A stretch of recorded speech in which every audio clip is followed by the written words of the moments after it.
Subestimamos bastante la tecnología y no nos damos cuenta que en realidad la tecnología está siendo utilizada por muchas personas para dañar a los chicos. Mi hija tenía 14 años en ese momento, se sacó foto con las amiguitas, la subió al Facebook al otro día. Subestimamos qué es lo que hacen los chicos y cuando digo nosotros los padres, me refiero a los padres, los adultos. Entonces ahí mi hija me dice, mira mamá, este señor me manda mensajes. El adulto empieza a ganarse cada vez más la confianza y a entrar más en la vida cotidiana de él o la menor. Y eran mensajes muy obscenos, con fotos. Y ahí empieza lo que es el componente sexual, donde ya el adulto aprovecha la situación para pedir videos, pedir fotos, exigir algún tipo de secreto o anécdota o historia de índole sexual, que muchas veces después es utilizada como material de chantaje para conseguir más y más material. Yo sentía que era algo grave,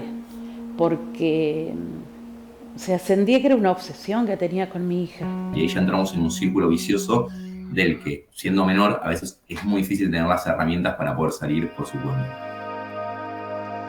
Yo no quiero vulnerar la privacidad, pero también tengo que tener un cierto control sobre lo que hacen los chicos. Primero, transmitir a nuestros hijos y a nuestras hijas buenas prácticas del uso de Internet. Es, por ejemplo, no aceptar mensajes de desconocidos. Yo siempre digo que con los hijos hay que hablar y no cansarse de hablar. Que sepan que el chico o la chica está atravesando esta situación, ya siente un montón de culpa. Y de esa forma darles la confianza. Se siente inseguro, se siente insegura, no sabe qué hacer, no sabe cómo reaccionar. Para que ellos sepan que cuando ellos se sientan en peligro puedan acudir a los padres. Pero no se los escucha. Y ese es un gran problema que tenemos. Las nuevas tecnologías parecen haber llegado a nuestras vidas para ahorrarnos tiempos, acortar distancias y facilitarnos la vida en muchos aspectos. Pero también abrieron un abanico de nuevos peligros, sobre todo para niñas, niños y adolescentes que a través de las redes sociales recorren Internet diariamente. La desinformación y la falta de diálogo hacen más factible que los menores de edad se vean envueltos en actividades que los puedan llegar a ser víctimas de abuso sexual. Hoy en Enfoques UNCA, grooming. ¿Qué es y cómo prevenirlo?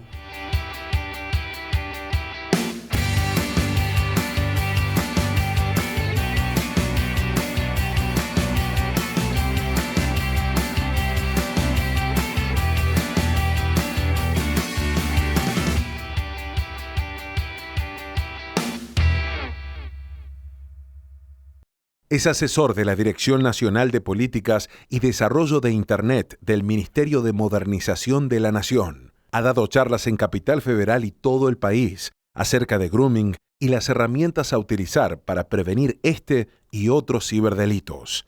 El grooming, desde el enfoque de Federico Piño. Federico, muchas gracias por participar. ¿Nos podrías dar una definición de lo que es el grooming para comenzar con este tema?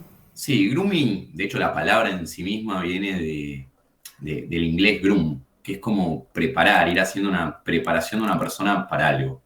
En este caso se refiere claramente a una persona, podemos decir el conjunto de estrategias que usa una persona adulta, que el código no va a mencionar que tenga que ser adulta la persona, pero en la definición de la UNESCO, por ejemplo, va a aparecer este término, y las desarrolla estas estrategias para ganarse la confianza a un menor a través de Internet. Digo, acá tenemos el medio en el cual tiene que darse la situación, y tenemos el fin último, que acá se requiere una intención y no efectivamente que pase, que es obtener concesiones de índole sexual, digo, tener algún tipo de ventaja, sea el envío de fotos, el envío de videos o incluso narrativas o cuestiones a través del texto, o siempre también puntos de encuentro, que ahí ya estamos en una situación incluso más peligrosa. Esto ha tenido consecuencia en menores de edad, sobre todo porque son los que han sido más víctimas de este tipo de delitos y porque son los que más tiempo están conectados a Internet. Sí, es que de hecho el grooming se define como una persona adulta tratando de usar estrategias para ganarse la confianza de una persona menor de edad. Digo, constantemente tenemos, de hecho se pueden reconocer distintas fases en el grooming. Digo, tenemos una primera fase de inicio de amistad, donde esta persona, digo, tanto haciéndose pasar por otra persona o por sí misma, este adulto empieza a tomar contacto con él o la menor, empieza a desarrollar las bases de una relación, y después tenemos lo que es la fase, el inicio de la relación, donde a través quizás de escuchar secretos de él o la menor o compartir secretos propios, a través de una historia inventada, diseñada específicamente para empatizar con ese o esa menor, el adulto empieza a ganarse cada vez más la confianza y a entrar más en la vida cotidiana de él o la menor.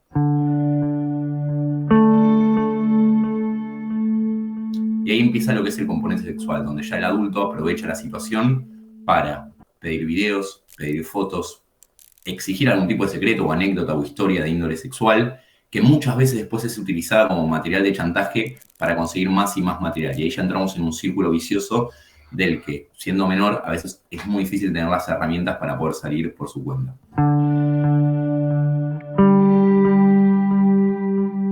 Tenemos idea de que legalmente esto se consideraba no como un delito, sino como la preparación de un delito.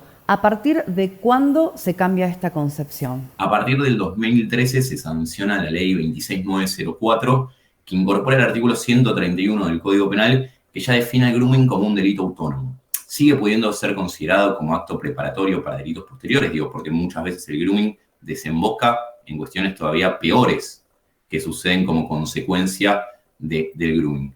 Pero se entiende que el daño psicológico y psíquico que genera es suficiente para que tengamos que ir a proteger ese derecho a la intimidad y a la libertad de los chicos y que no sean abusados, no en el sentido directo y físico de la palabra, sino que un adulto se aproveche de ellos a través de medios digitales. ¿Cuáles serían las claves para tener en cuenta, principalmente los padres, con respecto a este tipo de hechos y cómo prevenirlos? Primero que nada, fomentar una conversación abierta con sus hijos. Si nosotros buscamos imponer, esto nos pasaba a muchos en el momento que damos charlas a padres de cómo cuidar a sus hijos en Internet. Lo que primero hay que hacer es charlas abiertas, no juzgar. Y tienen que ser sobre todos los temas de materia sexual, porque si nosotros tratamos la sexualidad como un estigma, cuando esto suceda, el chico o la chica no se va a animar a hablar con sus padres, porque se va a sentir doblemente culpable. Primero, por haber roto con algún tipo de mandato familiar, y segundo, porque está siendo víctima quizás de una extorsión. Y va a tener que vivir dos situaciones. Primero, no poder hablarlo con su familia, y segundo, estar sufriendo el acto en sí mismo y no saber cómo manejarlo.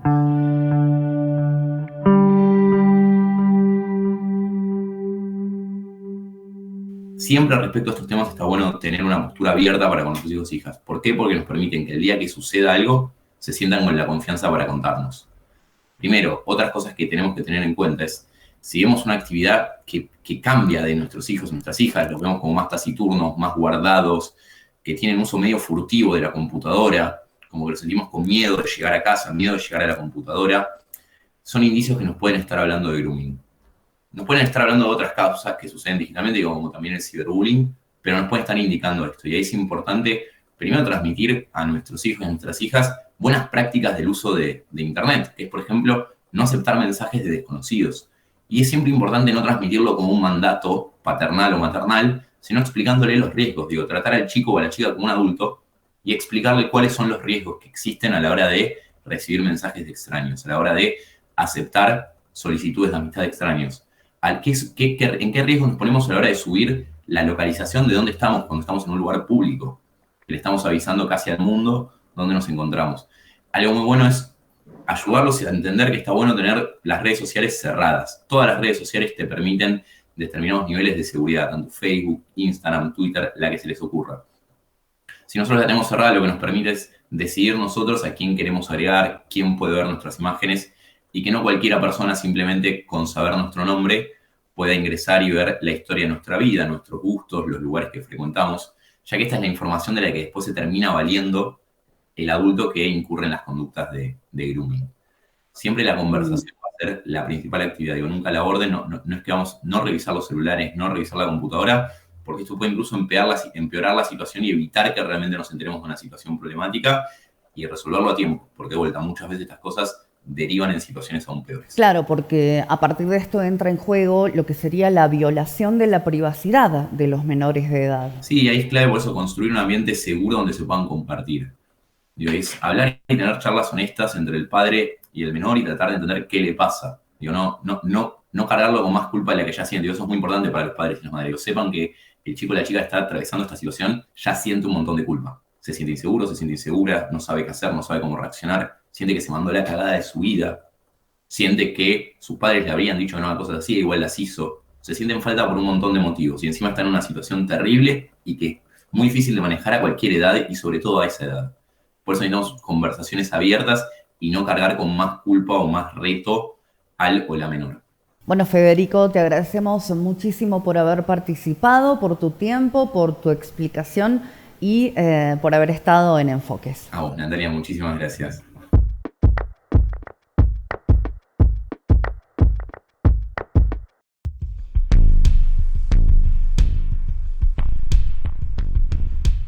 Escucharemos el testimonio de la madre de una víctima de grooming. Preservamos su identidad para proteger a la víctima. Y tenemos ahora la posibilidad de dialogar con una mamá que pasó por una situación de grooming, que tuvo como víctima a su hija menor de edad.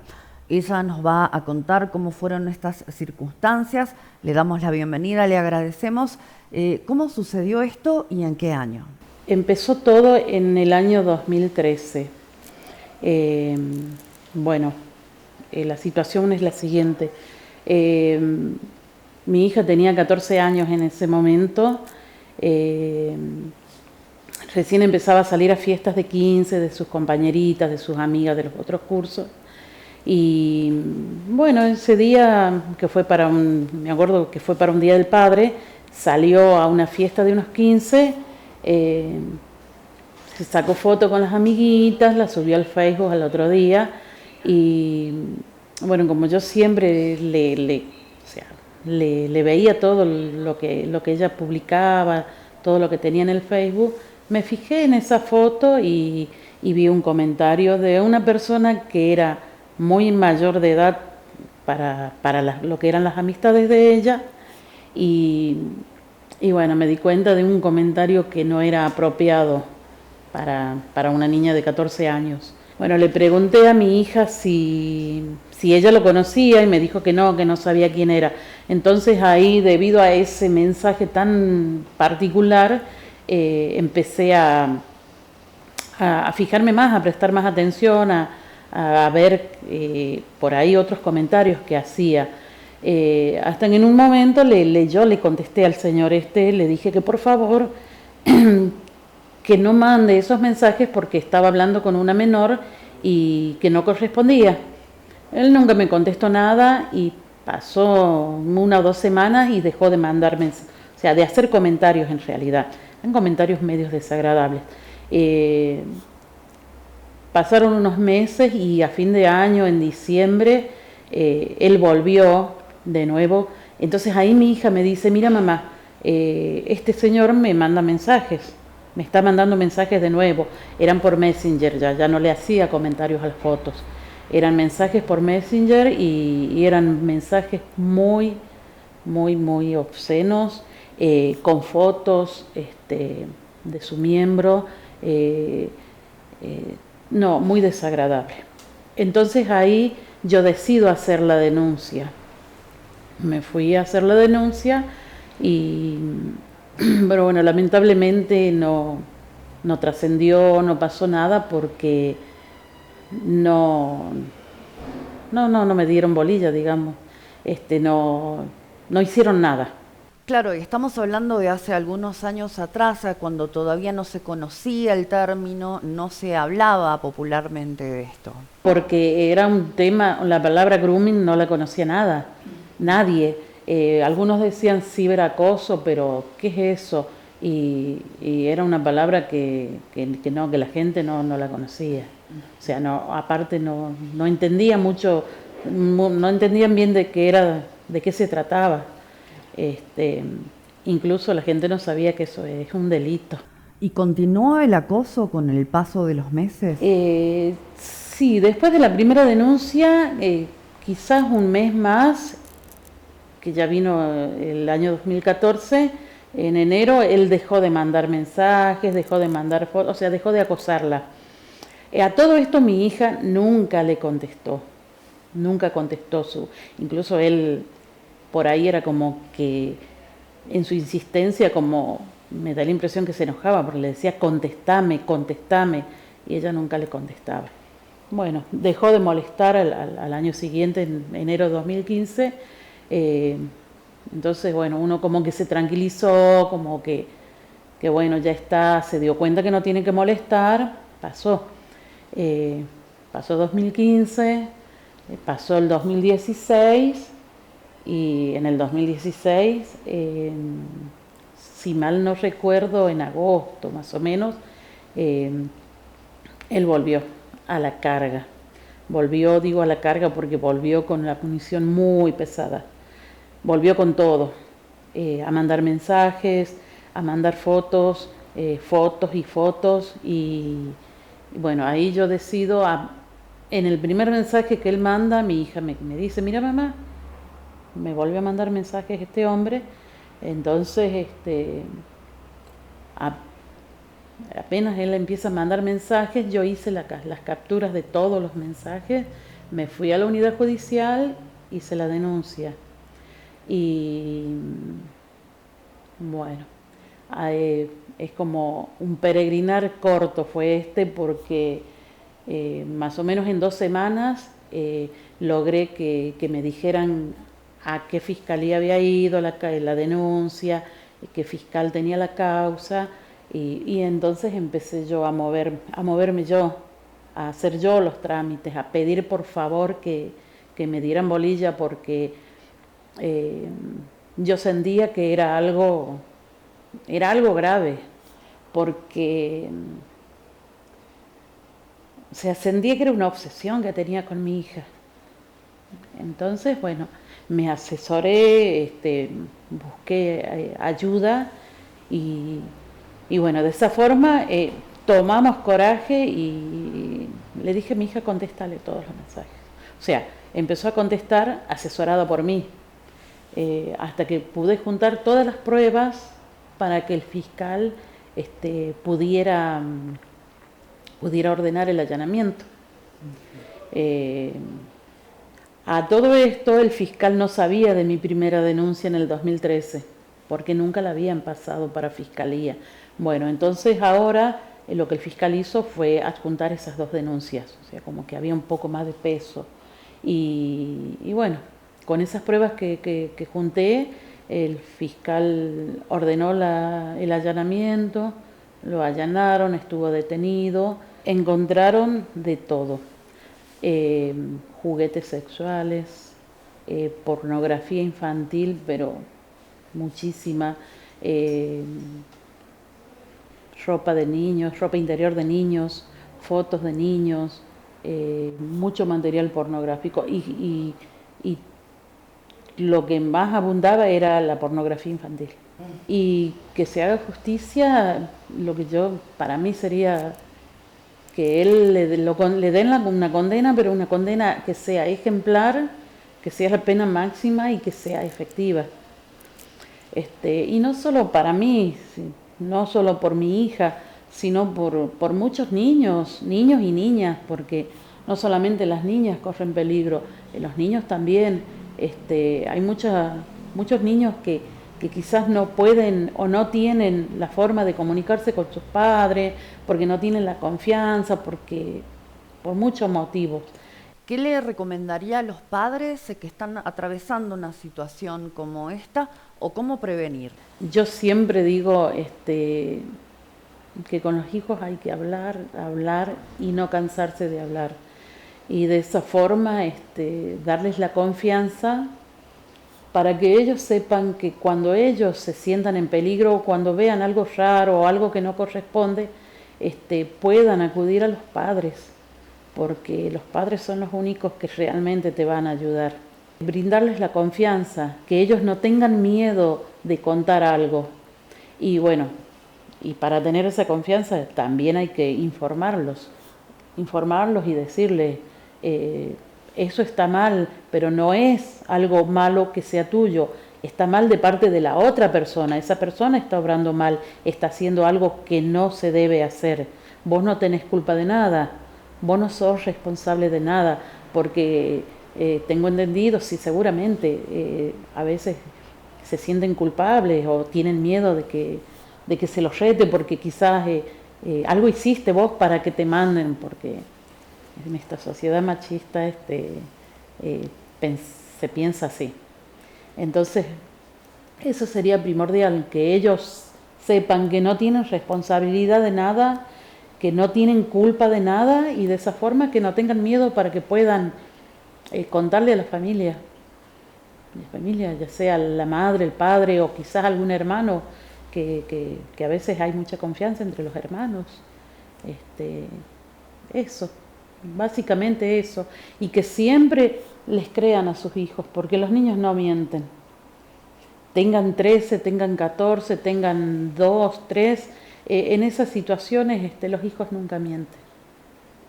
Y yo creo que en mí ayudó mucho mi intuición, porque ese mensaje, ese primer mensaje, no me lo borro nunca, y fue el que me alertó de que algo estaba pasando. Te agradecemos muchísimo por haber compartido con nosotros todo esto y te deseamos lo mejor. De nada, gracias a usted.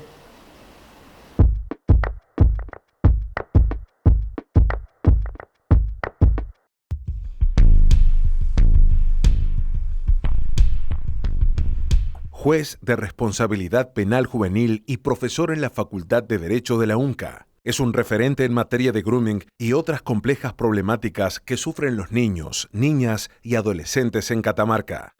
El grooming, desde el enfoque de Rodrigo Moravito. Doctor Rodrigo Moravito, hablando del grooming en la provincia de Catamarca y desde el punto de vista jurídico, cuéntenos un poco cómo se encuentra este panorama por estos momentos. Bueno, a ver, primero desde el punto de vista jurídico, después lo vemos a nivel provincial. Desde el punto de vista jurídico, el grooming es una figura típica en el Código Penal relativamente nueva. No tan nueva, pero el fenómeno no es nuevo, el fenómeno ya viene hablándose de hace mucho tiempo. Creo que lo puso mayor en evidencia la pandemia y el mayor uso de la tecnología, pero ya teníamos hechos de grooming antes. El grooming es un ciberacoso cibernético. Está regulado en el artículo 131 bis del Código Penal, en donde cualquier persona puede cometerlo. O sea, el sujeto activo, como decimos nosotros cuando damos clase, o el autor de este delito o autora, puede ser cualquier persona. Puede ser tanto un hombre como una mujer, indiferentemente del sexo, que puede ser la víctima. Puede ser un adulto como puede ser un menor de edad del autor. La víctima siempre debe ser un menor de edad. El grooming me parece que es subestimado en muchas ocasiones. Nosotros subestimamos a los chicos, subestimamos qué es lo que hacen los chicos, y cuando digo nosotros los padres, me refiero a los padres, los adultos. Subestimamos bastante la tecnología y no nos damos cuenta que en realidad la tecnología está siendo utilizada por muchas personas, pedófilos, potenciales abusadores sexuales, pedófilos, que también lo son, porque son abusadores, para dañar a los chicos. Entonces, cuando yo compro un smartphone, cuando yo compro un teléfono celular, tengo que pensar que por el solo hecho de que los chicos estén en el dormitorio, estén con el celular y estén en la casa todo el día, no significa que no estén en peligro. Y no significa que no sean víctimas, pero tampoco significa que no sean victimarios. Porque pueden ser víctimas y pueden ser victimarios, ¿sí? Entonces nosotros tenemos que estar atentos. Y esto es lo que ha dicho recientemente el Comité Internacional sobre los Derechos del Niño en la observación general número 25 sobre el niño en el entorno digital. Y ha planteado muchas cuestiones relativas al entorno digital precisamente por el fenómeno global del coronavirus o del COVID-19 y la pandemia que se ha generado. Entonces, como todos sabemos que la mayoría de las personas están hiperconectadas todo el tiempo, están muy con la tecnología encima las 24 horas del día, los niños también, porque además tienen que responder a un fenómeno virtual no presencial de las clases, entonces todo el tiempo están con el celular. Entonces a partir de allí me parece importante este tipo de cuestiones. Yo creo que a nivel jurídico y a nivel provincial las cuestiones están llevándose a cabo. Jurídico estaría solucionado con la tipificación del código, lo que no está solucionado es el fenómeno. Por eso insisto en la prevención, en la educación y sobre todo, en un Estado democrático de derecho, vamos a decirlo así, el poder penal es pequeño. ¿Por qué? Porque hay ciertos valores en los que el ser humano debe creer y tiene que creer. Pero sobre todo me refiero a la bondad, me refiero al perdón, me refiero a la concientización, me refiero a la sensibilización. Pero estos son fenómenos que se previenen con educación, no solamente por parte de los padres y de las madres, de los medios de comunicación, esto que se está haciendo en este preciso momento. Obviamente que el fenómeno es mucho más jurídico, mucho más abarcativo para poder charlarlo en una charla muy cortita, en un conversatorio muy cortito, pero me parece que lo fundamental es esto, ¿no? Se habla con respecto al control parental, pero los niños también tienen derecho a la privacidad. ¿Cómo nos encontramos con estos dos aspectos? Bueno, es una de las otras cuestiones que trató el Comité de los Derechos del Niño. Fíjate vos, la privacidad, en esta observación general número 25, digo, la privacidad es fundamental. Yo no puedo vulnerar la privacidad. ¿Sabes cuál es el problema con los niños? Que se debate mucho de los niños, pero no se escucha a los niños. Cuando me refiero a niños, a toda persona, niños, niñas y adolescentes, hasta los 18 años, pero no se los escucha. Y ese es un gran problema que tenemos. Fíjate vos, yo no quiero vulnerar la privacidad, pero también tengo que tener un cierto control sobre lo que hacen los chicos. Y ese control se logra obteniendo confianza de los chicos, para que los chicos puedan contarme todo lo que están pasando y lo que están haciendo. Y obviamente que algún control también debo tener. O sea, los derechos no son absolutos. Existen normas que los regulan. Porque si no viviríamos en un estado absoluto. Si la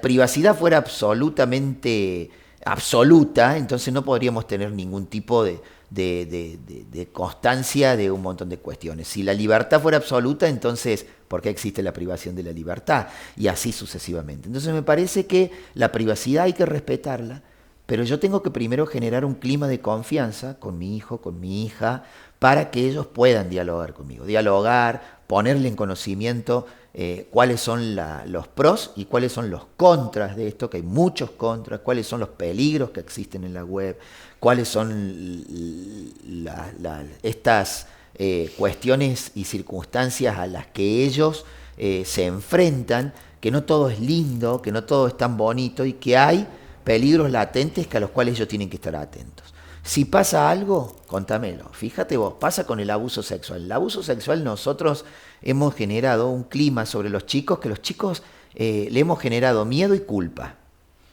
Porque desde antaño, y es claramente aplicable el grooming, por ejemplo.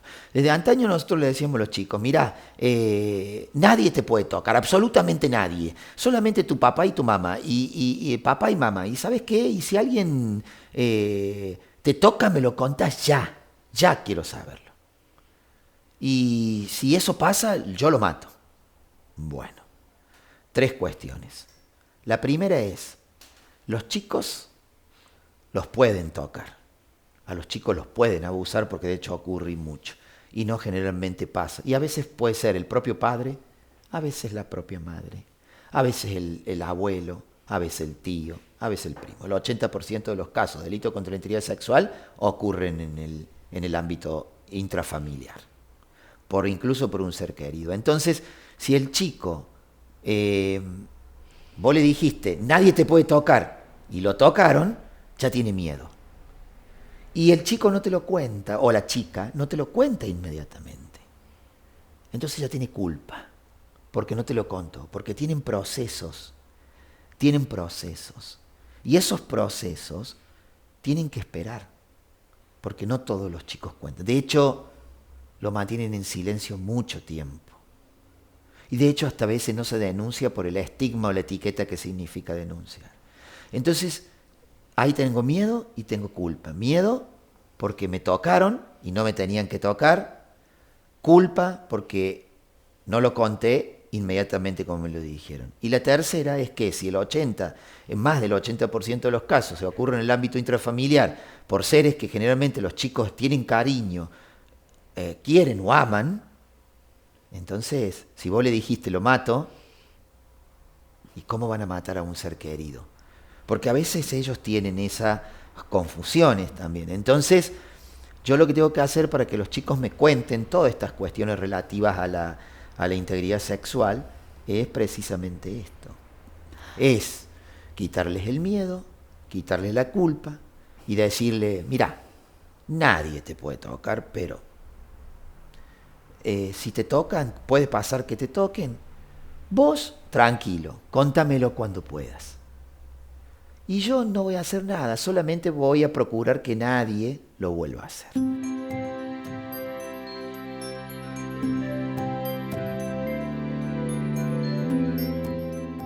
Entonces yo le saqué a los chicos miedo, culpa y ese temor por el daño a alguna persona que ellos pueden llegar a tener algún tipo de cariño